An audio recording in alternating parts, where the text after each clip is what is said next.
Hello and welcome to the HorseTech Conference 2020 Lockdown Edition. My name is Piers Dargan and I'm the CEO of Equine MediRecord.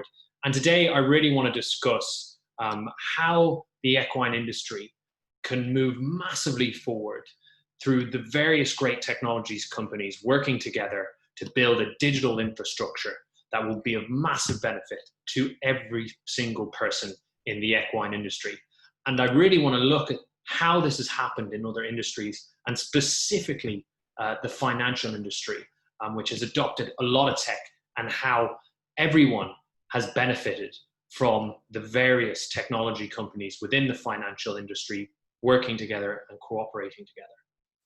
So as we can see, technology is affecting our daily lives and advancing us in many ways. The fact that I'm able to talk to you digitally through this medium using Zoom or whatever other technologies that are being used just shows how much technology has advanced our lives in so many ways. And we can see that through almost every single industry throughout the world. So I thought it was really important to kind of see exactly how technology is moving throughout the world, not only in the equine space to begin with, but throughout, and learn a bit from other industries and see how this technology revolution is going to shape our industry. I thought this was a really interesting diagram that you can see on the left that was done in the McKinsey report, looking at how much sectors have digitized. And you can see there the obvious ones at the top, information and technology, fully blue, media, professional services, finance, financial industry. And then if we look at the gray at the very bottom there, with almost very little adoption of technology, is agriculture. So by any measure, we are lagging behind in terms of adopting technology to really drive our industry forward. And exactly how this may look in terms of how I think the landscape of technology will be shaped in the equine industry can be seen through other industries that have already really adopted technology and had that infrastructure in place. And one in particular that I want to look at is the financial industry, which, as you can see there, is almost fully blue on the McKinsey slide. So I really want to kind of go through exactly how it works right now. So here I just have Bank of Ireland's kind of services page. And you'd think, as an end user, that this is all provided by Bank of Ireland, because you go to one platform, you go into your Bank of Ireland platform, you assume that this piece of technology from a user experience point of view is just being provided by Bank of Ireland. But when you start to look at it, all the different capabilities and services that Bank of Ireland have, even just on this one page, are being provided by different technology companies. So retrieving your user ID, that is one piece of technology that is integrated into Bank of Ireland's platform. Booking an appointment, another piece of technology integrated in. If you're setting up an installment plan, another piece of technology that's been integrated in. Losing a card or reporting it stolen, once again, provided by another technology company. So what we see is that you're seeing a bunch of technologies working together to provide an overall infrastructure that can really drive the industry, the financial industry forward. 20 years ago, we would have to wait in queues in banks to take out payments, make payments, lodge checks, everything else. Now, click a button and it's streamlined everything. And so here are just some of the companies, in Europe who work with the banking industry here, and look at all the things they provide, from data analytics, personal finance, wealth management, lending, payment settling, regulatory technology, is all being provided to the banks. And they can then set this up in their infrastructure and provide it to their customers as one user experience. So if I'm going onto my Bank of Ireland account, I'm not knowing that I'm actually using 20 different pieces of technology from 20 different companies. It feels like just one Bank of Ireland, and it feels seamless, and I have a great kind of user experience being able to pay.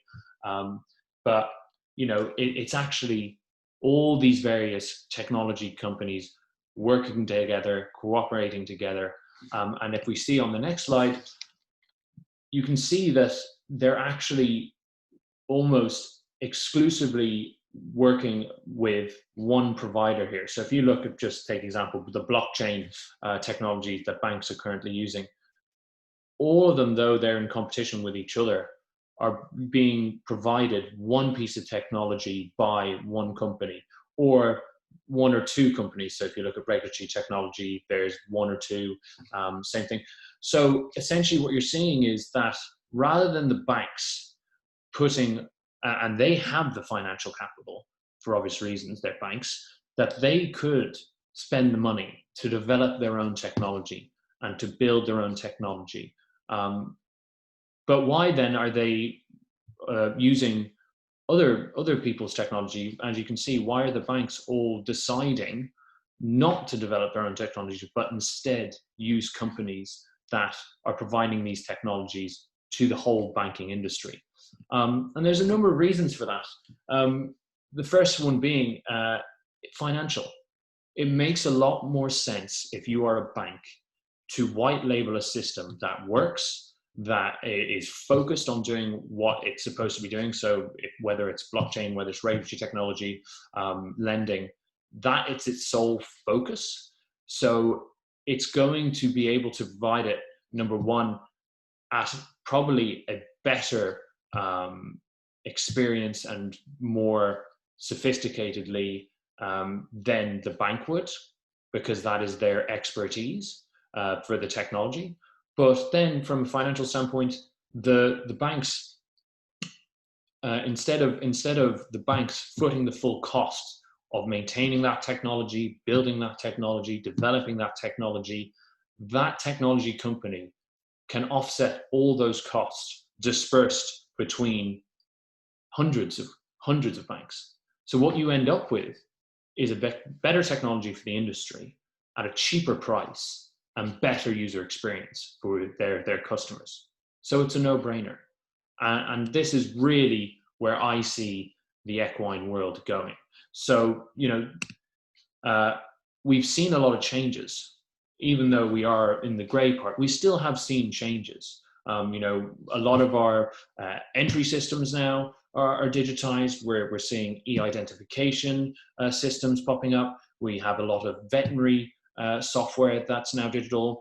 From an equine MediRecord standpoint, we have equine welfare and anti-doping software that we provide to ensure the compliance to those regulations, as well as things like invoicing, owner management, breeding. So we do have technology. It is there, and we'll see, the great HorseTech report that has been done. Look, you can see that there are multiple providers around the world for different parts of technology to help with everything from breeding to genomics to surgical cardiology. You name it, there is probably a technology company doing it right now. But the issue is that the cooperation between these companies isn't there yet like it is in the financial industry. So, but it has started to happen. We are at the beginning of that revolution. So, if we look, say, at a couple of European examples, Plus Vital acquired Equinome so that they could provide a new type of supplement, genotropic supplements, which they wouldn't have been able to do without the research and the expertise of Equinome. The Racing Post has made a number of acquisitions, one being IC Digital, as a move and want to be seen as a technology company. So it is starting to happen. And, the benefits to the industry, as we've seen with the banking industry, will be limitless. It will be so much easier for everyone in the industry if these technologies start to cooperate, start to partner, rather than me being a trainer or a breeder or a vet or a regulator, whoever it is in the industry, and I have to go and input information into one system if it's for breeding, and then then I have to take that same information and input it into my invoicing system, and that same information put it into my regulatory system. Same information, if my vet wants that information, he's then got to go put it into his veterinary system. There's so much duplication, and it just means that the actual benefits that can be given by technology, like we've seen in the financial industry, but the whole infrastructure now is digital, isn't there yet. So we're seeing advancements, and we're seeing individual companies helping with certain streamlining and issues, but we're not seeing that massive leap forward yet, which really comes when the infrastructure is in place, and we can basically see that if I put information into my veterinary software, that can then be pushed to my client who has a breeding operation, or that can be pushed to my client who is an owner, or that can be pushed to my over for inspection by a regulator. That infrastructure just isn't there yet, but we're getting there. And the main thing as well is that if companies can start to provide the technology advances they've done to large industry stakeholders, it will drive down the cost for everyone in the industry. So it really makes sense from our point of view, for everyone on this call, and anyone who's presenting, to start to look to work together to make those introductions to those stakeholders that you have, to help out those technology companies, because essentially once you're able to link in with those other firms, number one, then your user experience is improved because you now can offer more to your customers. But number two, it can start to drive down the cost of your own technology if you make those introductions, because you're able then to spread the costs over a larger population of customers, which is of benefit to everyone in our industry. So what I start to see the future, and call me idealistic, I start to see, companies either being acquired by larger companies, or else starting those partnerships, starting to work together. And you're going to just see massive leaps forward in terms of what can be provided to our industry when you see that cooperation starting to occur, like what we saw in the financial industry. So a little bit on our background. I'm CEO of Equine MediRecord. And as you all probably know, when a medication is given to a horse, it's supposed to be recorded, and owners and trainers who don't, if they're inspected and they haven't kept those records, they can be fined, or in serious cases lose their license. And around the world, a lot of this is still done on paper, and the problems are obvious. Records become lost, damaged, or illegible. Trainers can be elsewhere when medications are being administered. When they return, they can forget to fill out the register. And for the regulators, they have to physically go around and check all these records, which takes a lot of time and money. So our solution was simple. A mobile and web application can be filled out in seconds while medications are being administered. A trainer vet or assistant would simply log onto their profile, select the horse in question, fill out the relevant fields, and click Add Record. It is really that simple. So we launched our system back in 2018, middle of 2018. So we've been live for just almost 2 years. And we've seen a lot of traction in terms of people who really want to have a system that will help them automate their compliance, not only to anti-doping, but also to equine welfare regulations. And obviously this is very topical at the moment across the world. Right now we have hundreds of paying customers across Europe, in Ireland, the UK, and France, where we've been approved by the regulators. We're shortly going to have a big announcement about the US and currently what we're working on there. We've received a lot of support from a number of great organizations, and I've only listed a couple of them there. British Equine Veterinary Association, Irish Racehorse Trainers Association, Irish Thoroughbred Breeders Association, but we've also been mandated for use by every single Arabian purebred trainer in the UK, which was a big step forward for us, which happened at the end of last year. And we've just been mandated by a whole standardbred industry in one country. So that's been a massive step for us too. And we've had endorsements from some of the top trainers across Europe, the likes of Gordon Elliott and John Ox and Nicky Henderson and Nicola Clement.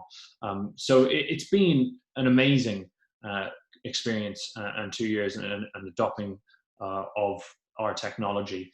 And as I said, where I see us going in the future, and we've already got partnerships with invoicing systems, with e-identification systems, with IoT technologies, with veterinary software, and we're currently integrating into a number of them right now.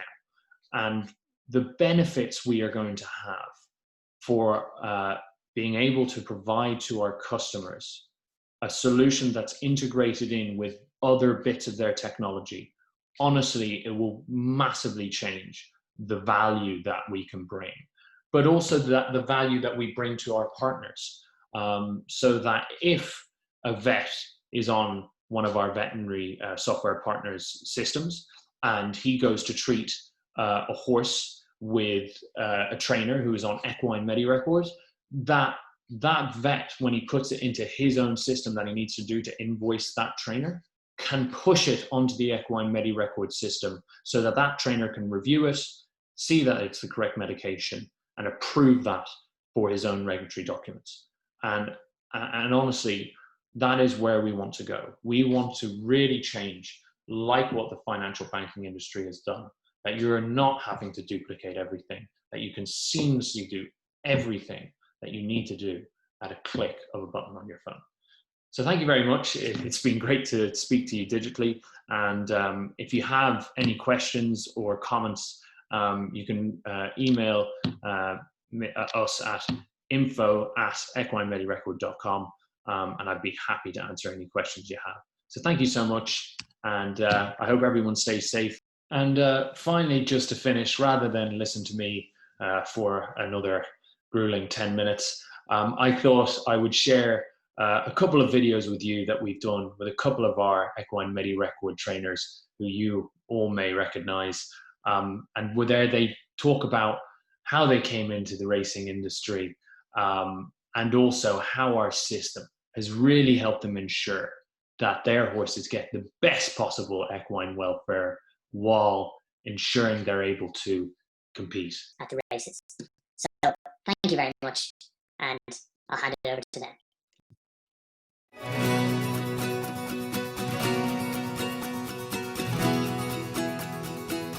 Probably didn't ride a horse till I was 11 or 12 years of age, more so ponies at that stage, and probably got into horses when I was 13 or 14. And one of my earliest memories of racing would be making money win the Irish Grand National for John Fowler. He's in Summerhill, I was in Summerhill, and that's probably one of my earliest memories, yeah. I started riding a few point-to-pointers, rode a few bumpers, and started off selling a few horses, pre-trading a few, and it just kept getting bigger and bigger.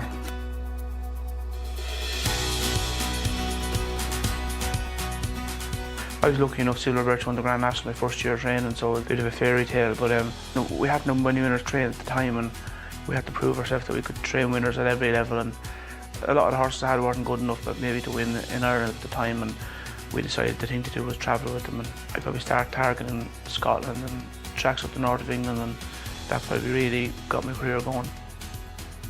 Every horse is different, depends what type of horse you're looking for, but you're looking for a good moving horse with a good head and a good attitude, and that's kind of what I look for. You don't want to do too little or too much with them, and then finding the right race. Putting the horse in its own company is the most important thing for me. We bought this place 5 or 6 years ago, and we have to build it all from scratch. That's probably been the biggest challenge so far. It's been a lot of hard work, we put a lot of money into it.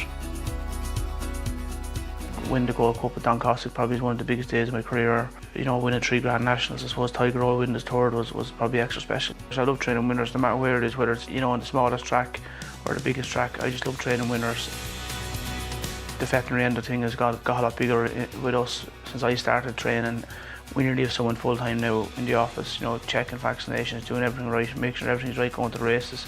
The Equine MediRecord has been a big success. The girls using the office are very happy with it, and the system seems to be working very well, so we're happy with it, and hopefully we can keep being a success. Equine MediRecord has been brilliant for us in the office. For being such a big yard, we have a lot of horses in training. There would normally be a lot of paperwork involved, but to be able to just log it on the computer has reduced things enormously.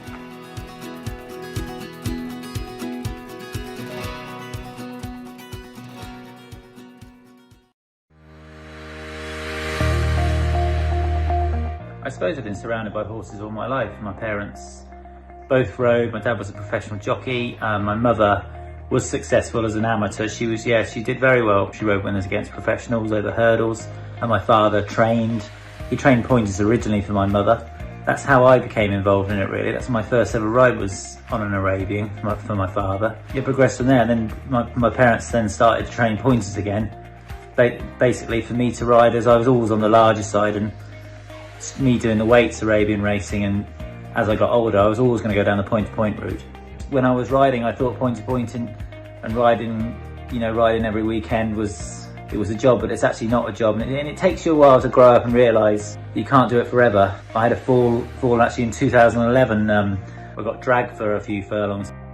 John Ferguson offered me a job to go and work for him as assistant trainer, and I started to think about things then. And when I worked for John and we had a successful time, winners being involved on winners more on the floor than riding them, actually gave me more of a buzz, and I like the whole aspect of training. And I'd had a successful riding career with 9 East Anglian point-to-point championships, and since starting training in 2015 we've already been 3-time champion Arabian trainer. Orzan was a bit standout for me. Orzan was winning his Group 3 last year, and he won easily and beat Group 1 winners in the process. He looks exciting. Equine Medi record ticks a lot of boxes for us. I particularly like it as you can access it off the phone. It's simple to use. It's so much easier to keep on top of the vaccination. You're not always having to run back to the office to input stuff or have a quick look. No, we find it very helpful.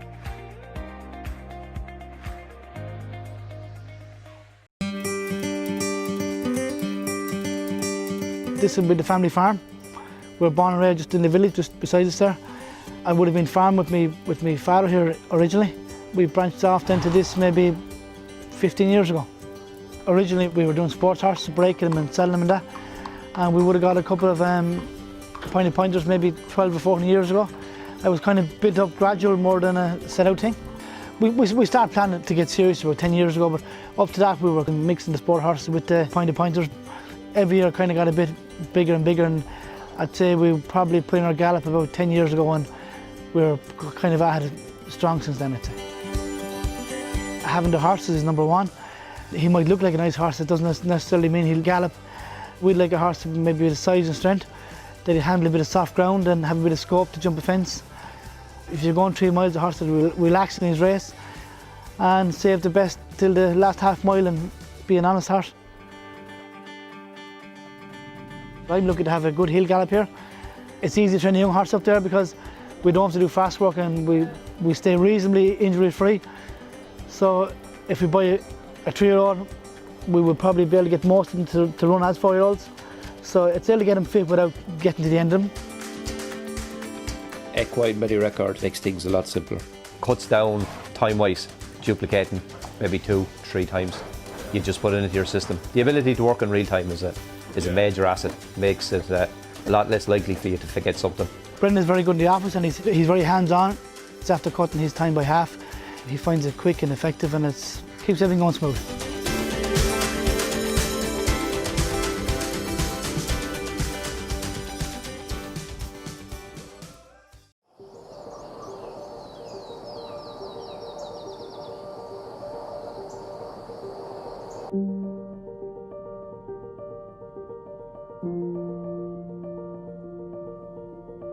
My name is James Ferguson. I'm a racehorse trainer here at Savile House Stables in Newmarket, and this is my first season. Having been brought up in a racing family, I've been lucky enough to be around horses my entire life. And ever since watching my father ride around in point-to-points, I knew that racing was something I was always going to end up being a part of.